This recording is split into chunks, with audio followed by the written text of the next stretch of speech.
नमस्कार दोस्तों, स्वागत है आपका हमारे इस नए वीडियो में। मैं एडवोकेट एलबी गुप्ता आप लोगों का स्वागत करता हूं। आज हम आप लोगों को बताएंगे जब किसी व्यक्ति की मृत्यु हो जाती है तो उसके नाम पर जो भूमि होती है या जो संपत्ति होती है उसकी वरासत कैसे की जाती है, और यदि किसी महिला की मृत्यु हो जाती है तो उसकी संपत्ति का वरासत कैसे हो। उसके नाम पर अगर खेत है या कहीं कोई भी लैंड है तो उसको कैसे वरासत किया जाता है, उसकी प्रक्रिया क्या है। अगर किसी व्यक्ति के पिता की मृत्यु हो जाती है तो वो आए दिन लगातार तहसील का चक्कर लगाता रहता है, कभी इनके पास कभी उनके पास, कैसे करवाए।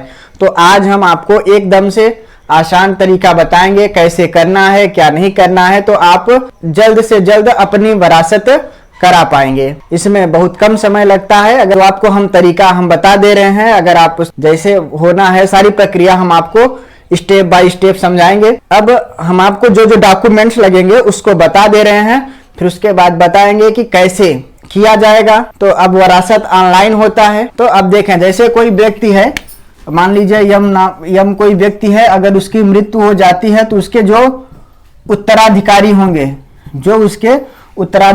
मान लीजिए उसके 3 बेटे हो गए और उसकी पत्नी हो गई। ए, बी और सी, ये 3 उनके बेटे हो गए और डी मान लीजिए उनकी पत्नी है।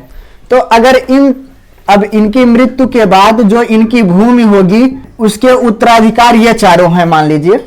तो अब इनकी भूमि इनके नाम पर, जैसे मान लीजिए 1 हेक्टेयर होगी तो 1/4 इनको, 1/4 इनको, 1/4 इनको दिया जाएगा। तो अब इसमें डॉक्यूमेंट्स क्या क्या लगेंगे और कहां पर होगा, ये आपके तहसील से ही वरासत होगी। तो अब ऑनलाइन हो गया, तो ऑनलाइन कैसे कराना है, क्या क्या डॉक्यूमेंट्स लगेंगे तो हम आपको बता रहे हैं। तो पहला नंबर मृत्यु प्रमाण पत्र और डेथ सर्टिफिकेट, यह आपको बनवाना है।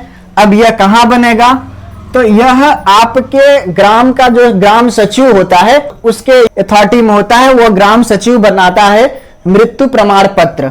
और परिवार रजिस्टर नकल, यह भी आपको कहां मिलेगा, यह भी जो ग्राम विकास अधिकारी होता है ब्लॉक में आप जाएंगे तो वहां पर वह मिलेगा। और गांव में कभी कभी जो ग्राम पंचायत बनी है वहां पे आता है, वो अपने गांव पता कर लीजिए किस दिन वो बैठता है, या अपने प्रधान से आप पूछ सकते हैं। जो आपका ग्राम प्रधान होगा वो भी बता देगा कि वहां पर कब बैठते हैं। तो मृत्यु प्रमाण पत्र और यह परिवार रजिस्टर नकल, यह दोनों आपको ग्राम सचिव जो होगा, जो ग्राम विकास अधिकारी होगा, उससे के पास जाएंगे तो ये दोनों मिल जाएंगे। ये डॉक्यूमेंट्स आपको लेने हैं। उसके बाद फिर तीसरा नंबर यह है कि ये जो चारों व्यक्ति हैं जो इस व्यक्ति के उत्तराधिकारी होंगे, उनका सभी का आधार कार्ड के बाद, और उसके बाद जो इस व्यक्ति की जो भूमि की जो खतौनी है उस खतौनी को भी आपको लेना है। यह चीज ले जाने के बाद अब आप इस सभी को, जो जितने डॉक्यूमेंट्स हैं, आप जाके किसी सीएससी पर ऑनलाइन करवाएंगे।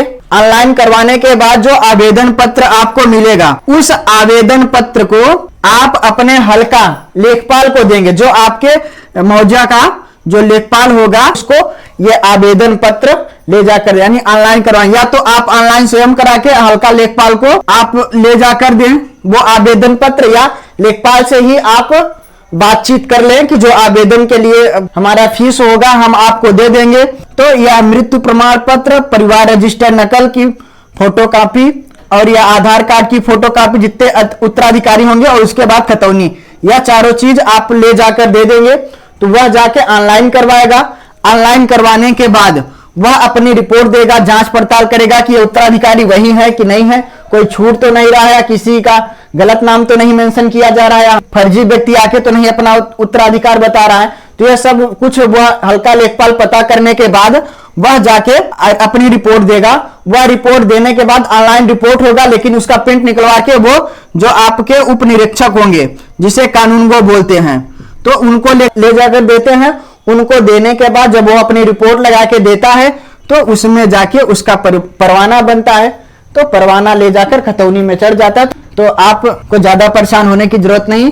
एक चीज और हम आपको बता दें, कोई महिला अगर एक्सपायर होती है, उसमें उसके उत्तराधिकारी में उसके पति नहीं आते हैं। उसके पति तभी आएंगे जब उनकी कोई संतान नहीं होगी। जब कोई संतान नहीं रहेगी तब उसके उत्तराधिकारी पति होते हैं। अगर महिला का कोई संतान है तो पति उसके उत्तराधिकारी नहीं होते हैं। तो अब आपको यह जानकारी कैसे लगी कमेंट करके बताएं। अगर जो बातें और पूछना हो उसको भी आप कमेंट करें।